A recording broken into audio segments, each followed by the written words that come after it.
Welcome to Visions, a series of visits to almost everywhere. I'm your host and fellow traveler, HernÃ Malsman. We're on the road again. We are in Tegucigalpa, and we'll get a spelling on that for you in a moment so you can record this for posterity.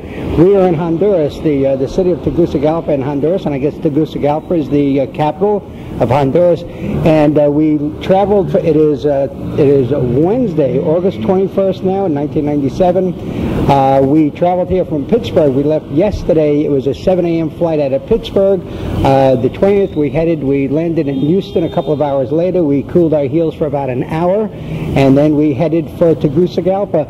And then waiting online, I just have to say, waiting online as we were getting ready to board the plane, a lady that is a doctor, she has a medical mission here somewhere. She's with a church. She was asking me if this would be the first time I would ever land in Tegucigalpa, and I said yes.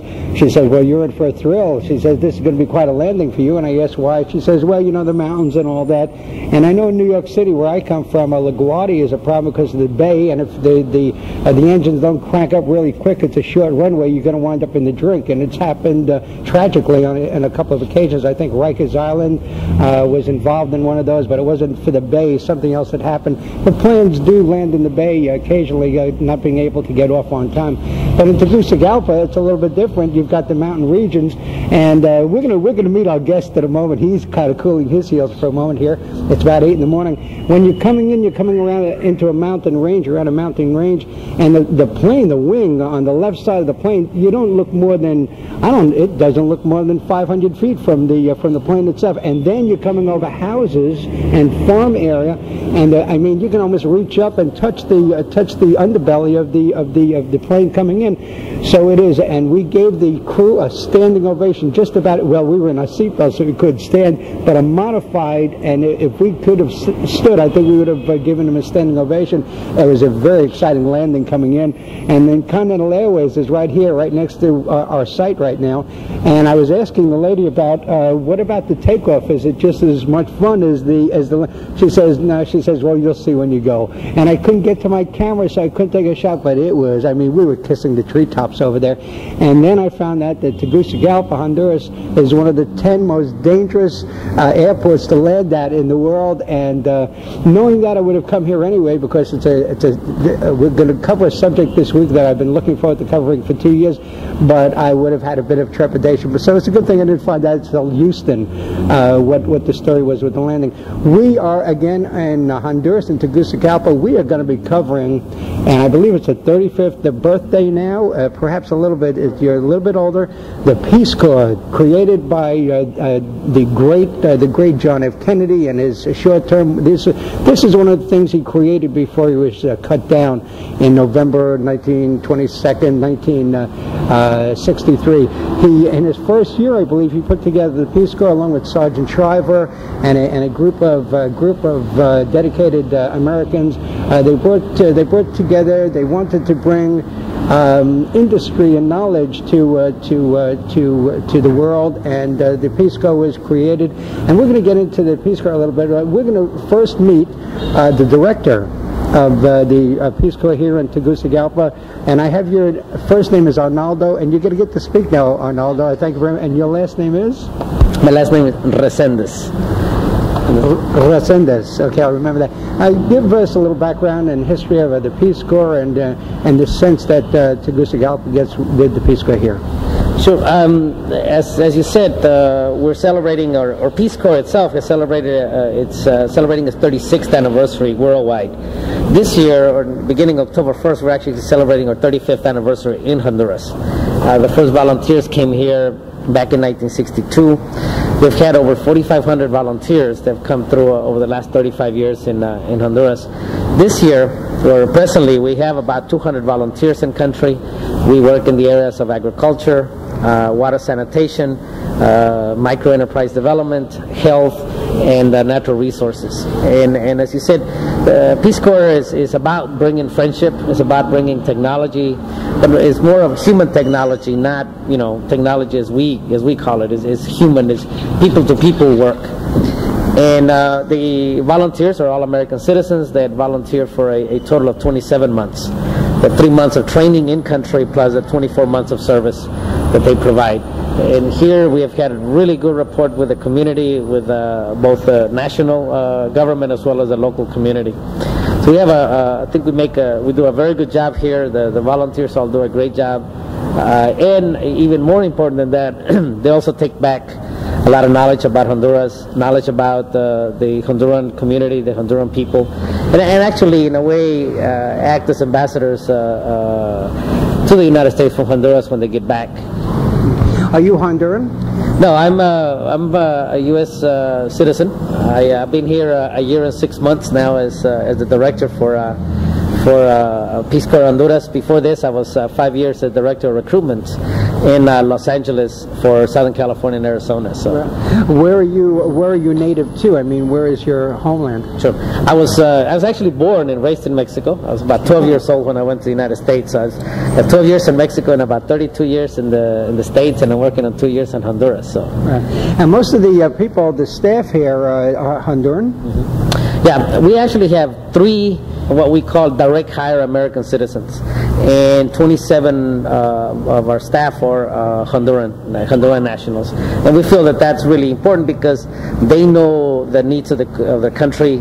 They know how to work with the bureaucracy here in Honduras and that. So while we 3 of us are part of the American government, the other 27 are also government employees. However, they are what we call foreign service nationals. Okay, we're in sort of a compound right now. There is a guard at the gate, and when I come in, you have to I give over my passport, and they hold a passport at the guardhouse until I finish up and I leave, and then I get it back. And sort of describe the building over here. We're sitting on what used to be a pool, but it's not a pool anymore. Right. Yeah. This is we have like they're called champas here, but it's like a shaded area. It's actually a pool that has been covered over by some very nice wood floor. This is we have some of our swearing in parties or swearing in celebrations are held here. If we have a little party, a little reception, this is an outdoor type of thing, and it's nice and airy. It's open. It's very cool in the summertime, and in the wintertime it's also the climate is very temperate. We have our building right in front of us, which houses our programmatic and our administrative offices, and then to our left we have our medical unit where most of our volunteers come in to get rid of all those good things like diarrhea and all kinds of other little all the perks, all the perks that come with Peace Corps, all the little animals that invade you. The animals that invade you said. Right. We sit actually right in reality right at the edge of downtown. To our right is the downtown area, the older part of Tegucigalpa. To our left is more the newer part of Tegucigalpa. There are a lot of embassies and other types of international organizations and that, and it's called Colonia Palmira. And at one time it used to be a very fancy neighborhood. Now, of course, it's more a business neighborhood. Okay, 2 things. First, spell Tegucigalpa, and second, you said something about micro something or other, and I think that I'll start you at TEGU something. Tegucigalpa is spelled for the first, I guess the first syllable is Tegus, the T-E-G-U-S, and kind of everybody refers to Tegucigalpa, at least all the volunteers and most Americans as Tegus. That is Tegus, and then it isn't C. Oh, I see. Yeah, it's T-G-U. When you spell the whole word, is Tegucigalpa. Okay, yeah, give me a hand. Okay, and I usually need something to write it before I can spell something. Could you spell? And it's known as Tegus. Yeah, most people refer to it as Tegus. You know, with the accent on the first T. Right. Okay, then micro something or other. You're talking about the different things that you do here. Micro something or other. What was that? There was micro enterprise development, small business development, economic development, and it's basically about trying to provide some of our knowledge in the United States about how to run business, small, mom and pop operation type of business, but to try to provide that information to the people in the community. They're starting out in businesses. Okay, now that I took care of some of the loose ends, now the floor that we're sitting on, go back to the swimming pool for a second. The floor that we're sitting on, the pool is underneath here. Is the pool still there? Can you still tear up this wood and go swimming? Well, we could tear up the wood and go swimming. However, I think we would have to change the water. It's still full of water, because if you empty a swimming pool, it will crumble. The walls will crumble. So you need the water to keep the walls underneath up. But we do change the water about every 6 months, and it's chlorinated, because it could be a really hotbed for mosquitoes if we didn't chlorinate the thing. However, we do not use it at all. And you don't use it because what happened? Well, an ogre came through, the Grinch that stole the swimming. What happened there? Yeah, I think that about 10 years ago or so, one of the country directors covered up, because it's very easy to have people have a swimming pool, come in and swimming, and somehow the image of Peace Corps working in the community, that will be kind of shoddy if people down the street, walking on the street, will see a bunch of Peace Corps volunteers just swimming during the day. It was just not the image of Peace Corps that we want to give out there. Right. Okay, now as you walked past, I was looking for and I left your phone number back in the States, and I was looking for Peace Corps, and they helped me at the hotel, and then I went to Continental, and she helped me a little bit in the souvenir shop. It said English spoken. They helped me find Peace Corps a little bit. But when you get here, there's no indication that it is Peace Corps. It's a compound. It's a comfortable place. You look in here, it's wonderful, a beautiful building. Not a large building, but a small building with this outdoor area here. There is no indication that it is the Peace Corps. It leads me to either think that you kind of underplay it, or it may not be a good idea for why no indication here on the building? Basically for security reasons. As you know, that in the 80s, the war in Nicaragua and El Salvador, there was also a lot of tension in Honduras. And being an American institution and an American government institution, we wanted to keep a low profile. Hence you don't see the flags, you don't see our sign outside. But pretty much everybody actually knows that this is Peace Corps. Yeah, I think because people would tell me that it was Peace Corps. This is Peace Corps right here, but you don't sort of flaunt it or advertise it. What is the feeling outside? I mean, you said the government is behind you and they help out, and it's good for the community and it's good for the area. But what is on the street? What are the do you go out there? I'm sure you go out there. What is the sense on the street about the Peace Corps and the relationship here? The Peace Corps has always been welcome here in Honduras. We've always had a very good relationship with people. I think that if you speak to a lot of people that come from smaller towns from the surrounding country, or from throughout the country, most of them has met a volunteer at one time or another in the last 35 years. Some have been taught by a volunteer. Some will tell you that the volunteer has helped them put in a water system. In fact, just the day before yesterday, I was at the Hotel Maya, which is the main hotel in Tegucigalpa, and the guard that was there, I was talking to him and I was waiting for someone, and I told him I was with Peace Corps, and right away he said, well, about 10 years ago we had this Peace Corps volunteer we call El Gringo, and he helped us build a school, he helped us put in a water system. So everywhere you go, you see that. And I think the main thing that people like about Peace Corps is that the volunteers live in the community that they work. So they become part of the community. They're not outsiders that just come in for the week or for the day and then move out. It's just some people that live with them for 2 years. Right. Another thought I just had about the people, and the people have so far been wonderful, but I went in to buy the greatest chicken I ever had. I bought last night. It's a whole chicken, but it's called a Pollo, P-O-L-L-O, Pollo. Pollo. Oh, pollo, right. Two L's together is pronounced as a Y. So it's a pollo. And I walked in, I was asking about chicken, and they started laughing immediately. They start, but it was good natured. They started laughing and snickering, or not snickering, but that would be derisive. And it was 40 lempiras, and it's 13 lempira to $1. So the 40 would have been $3 or whatever the case was, $4. But anyway, I was trying to show the money and how much it would be, and they thought that these 4 women behind it, that was the funniest thing they ever heard. And then I said, well, I'll be back, and I had to go to the hotel. Then I came back, and that chicken, I mean, they took that right off the spit. It was one of the, I don't know what the spices are. Have you had I'm sure you've had the chicken here. And what about the spices? What did they do with that pollo to make it so gosh darn good? Well, I think one of them is that most of the pollo here is grown in the farm. It's not artificially grown like they do in the United States, so you get a better flavor out of it. Second, they use a lot of traditional spices, oregano, garlic, cumin, both black and white pepper, and other spices that I don't know what they are, but they taste very good. It was just extraordinary. I mean, the chicken was so meaty. I mean, it was a wonderful chicken. But anyway, that was my dinner last night. But coming in from the airport, I got into the cab and we came in, and I understood it was 70 lempiras, and I got out. And the worst thing you can do, folks, when you go traveling overseas, you put the money in your hand and you put it out and you say, how much? You go, you're in trouble right there. So he started taking, I exchanged some money at the airport at the bank there, and he gleefully, he was taking money out of my hand. He was loving every moment of it. And then I said, let's go into the hotel for a second. I want to check this out. So she kind of gave him a little bit of the and she gave him the change and the whole thing. And I shook his hand and he left, and that was it. Gracias, gracias. But anyway, I got a fair ride from the airport. So it's not New York City. It's everywhere. I mean, you can never put out your hand and go take. You can't do that someplace. But here with the taxis, one of the main things you need to learn, and I think it's pretty much you should make it a practice anywhere in the world that you travel, is always agree on a price before you get on the cab. Because you can always hassle, you can always say, you know what, I'll take another cab. But once you get to your destination, then you got a problem because you're already taking the ride. So always do it before you get on the cab, negotiate a price. Okay, because I was got right to the cab. Okay, now one more question before we go. I know, what time is it now? It's 8:30 in the morning. Oh, you're about halfway into your day right now. So you were here before I got here. I know it's about a half an hour ago.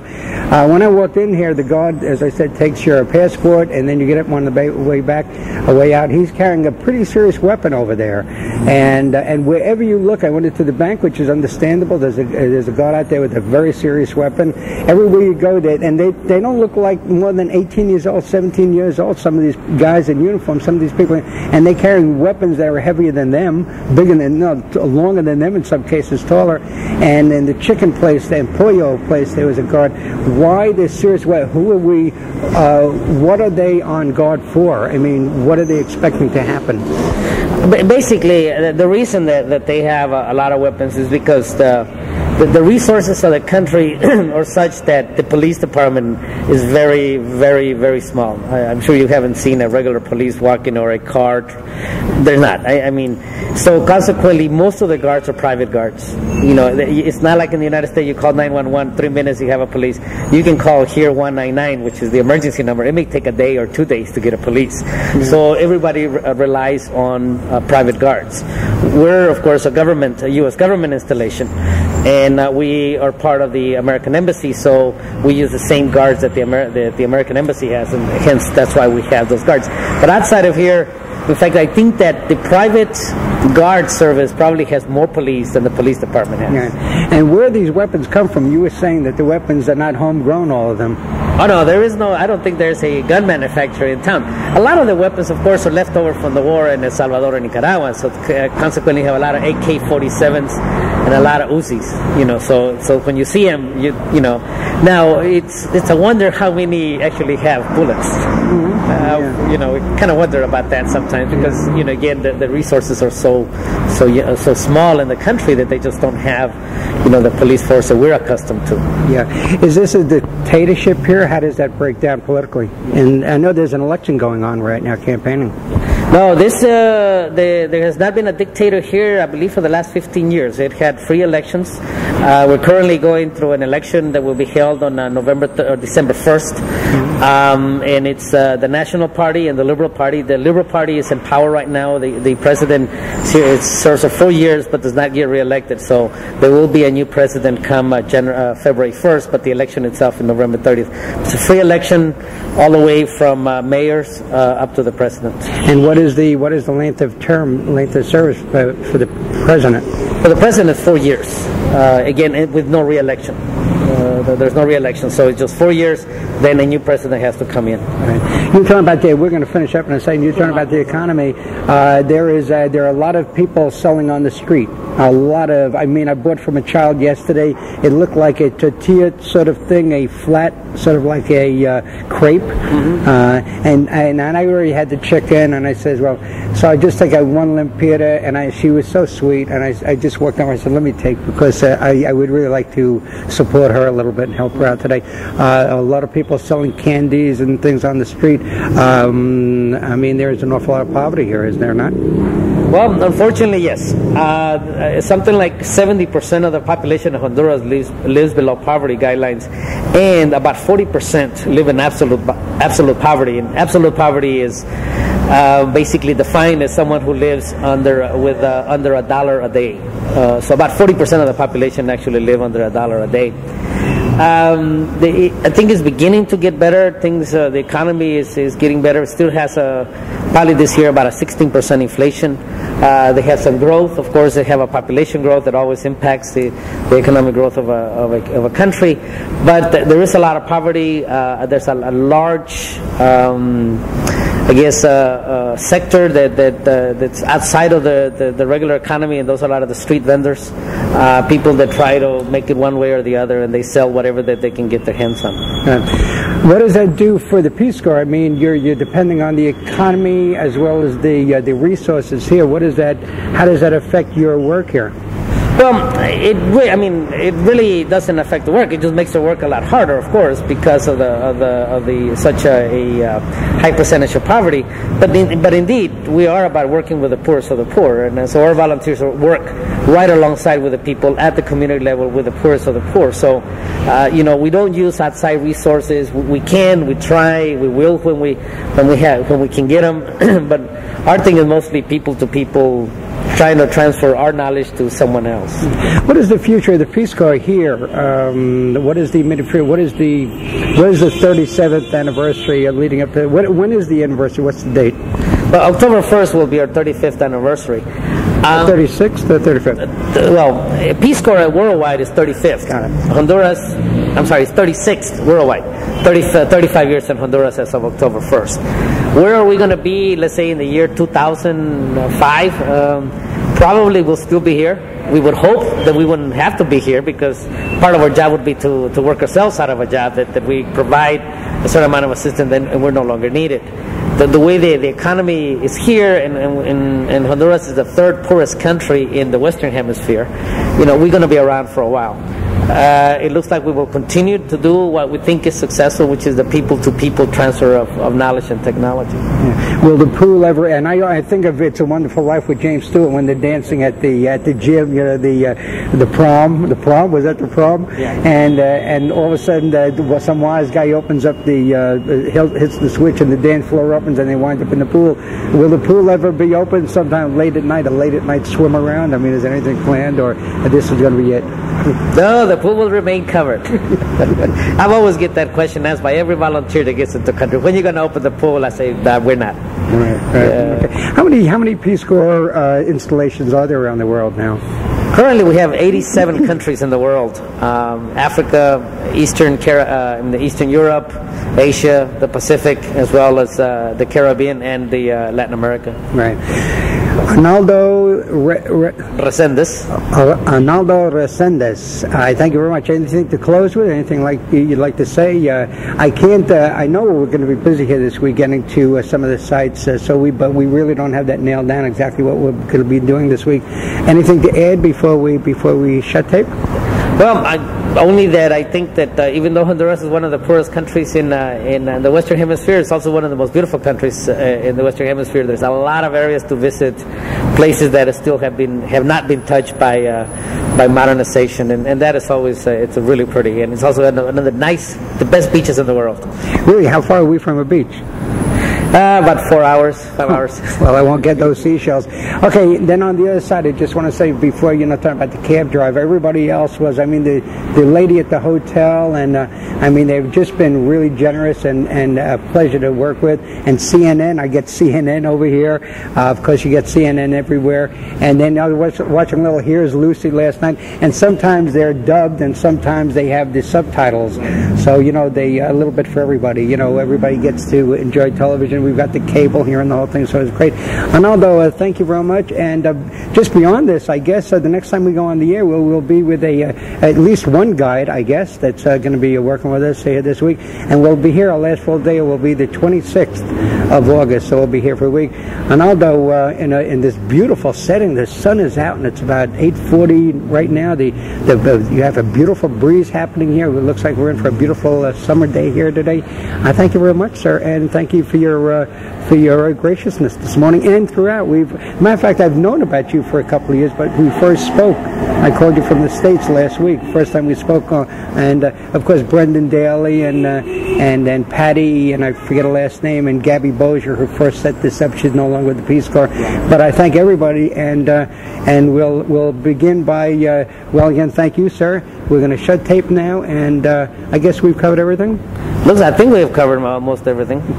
Okay, you're listening to Visions, a series of visits to almost everywhere. I'm your host and fellow traveler, HernÃ Malsman. It is Wednesday, August 21st, 1997. We're at Tegucigalpa,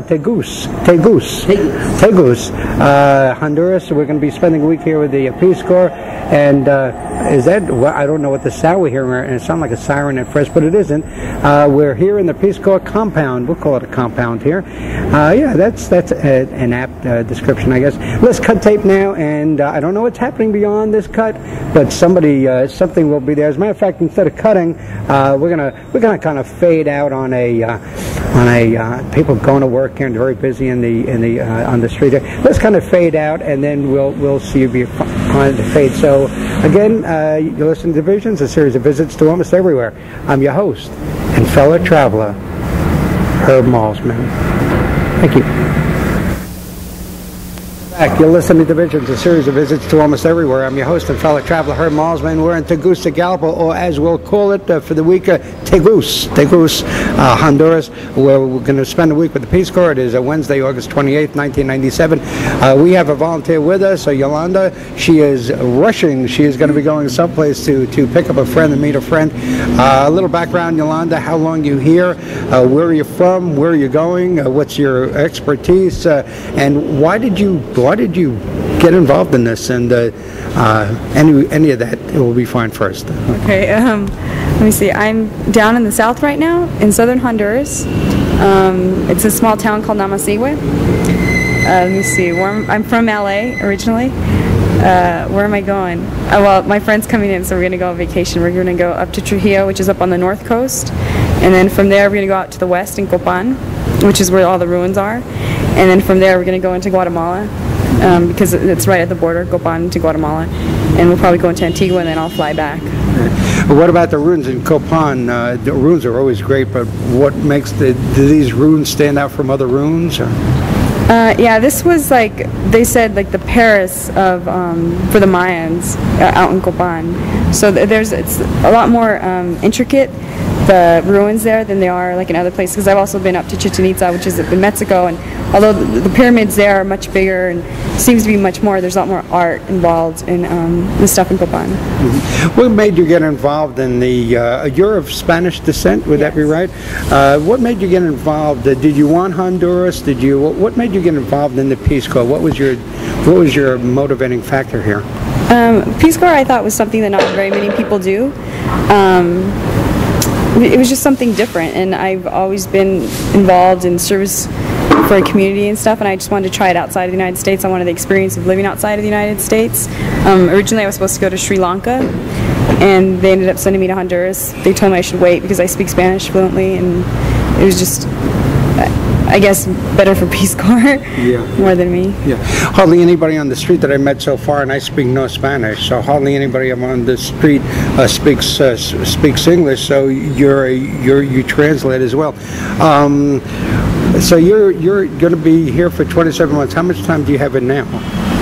I've been in country for 17 months. So I only have 10 months left. So now I'm like still downhill. And I hear it goes really fast from here. Yeah. And where do you go from here? Beyond the ruins of what? In 10 months from now, you're going to leave, and it's going to be a tearful finale for you. I'm certain of that is, but I see it happening for you now. What's going to happen in 10 months from now? Where do you go from here? Where do you go from the Peace Corps? And I'm getting it too. I'm really feeling for you. Yeah, it's going to be really, really hard to leave. And the longer I spend in my community, the more I realize that. But after this, I'll probably travel about a month after I COS, my close of service, and from there I'll go back to LA and apply for graduate school. What will you take away from here? I mean, what do you see this? What will this be doing for the rest of your life? Now, you're a young woman. You've been to school. I'm sure you've done your college time. Have you not? Yeah. Taken away from here, I think I'll take just incredible memories of how wonderful people are, and how no matter how poor they are, they'll give as much as they can of themselves to you. Are you different today than you were 17 months ago when you first? You were kind of. Are you a different person today than you were when you first signed on? Yeah, I would definitely say that. You go through really hard times here, and you learn to be really tough about things. I think I've become tougher about things. You know, just been able to put up with a lot more that I never thought I would, and adjust to things I never thought I could adjust to. Yeah. Okay, Yolanda, and your last name? Lopez. Yolanda Lopez, a perfect name for the region here, I guess. Okay, anything to add at this point, or I know you're kind of preoccupied with getting going. Anything else to add here? No, if you have the opportunity to come to Honduras, it's a great place. It's beautiful. The people are wonderful. Just be really careful when you're down here, because I know a lot of people think it's a scary place to be because of the threat of violence and stuff. But just be really careful and aware of where you're at. Is that violence, guerrilla style, anti-government, or just on the street? Just on the street. Just the crime on the street.